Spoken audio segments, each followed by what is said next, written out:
જય સ્વામિનારાયણ। અત્યારે અમે અહીં કુરુક્ષેત્રની અંદર થાનેશ્વર મહાદેવના દર્શન માટે આવ્યા છીએ।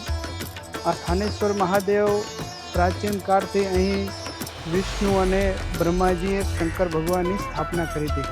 ત્યાં કે સ્વયંભૂ છે અને સ્વયંભૂ ભગવાને એમને સ્થાપના કરીને પૂજન કર્યું હતું।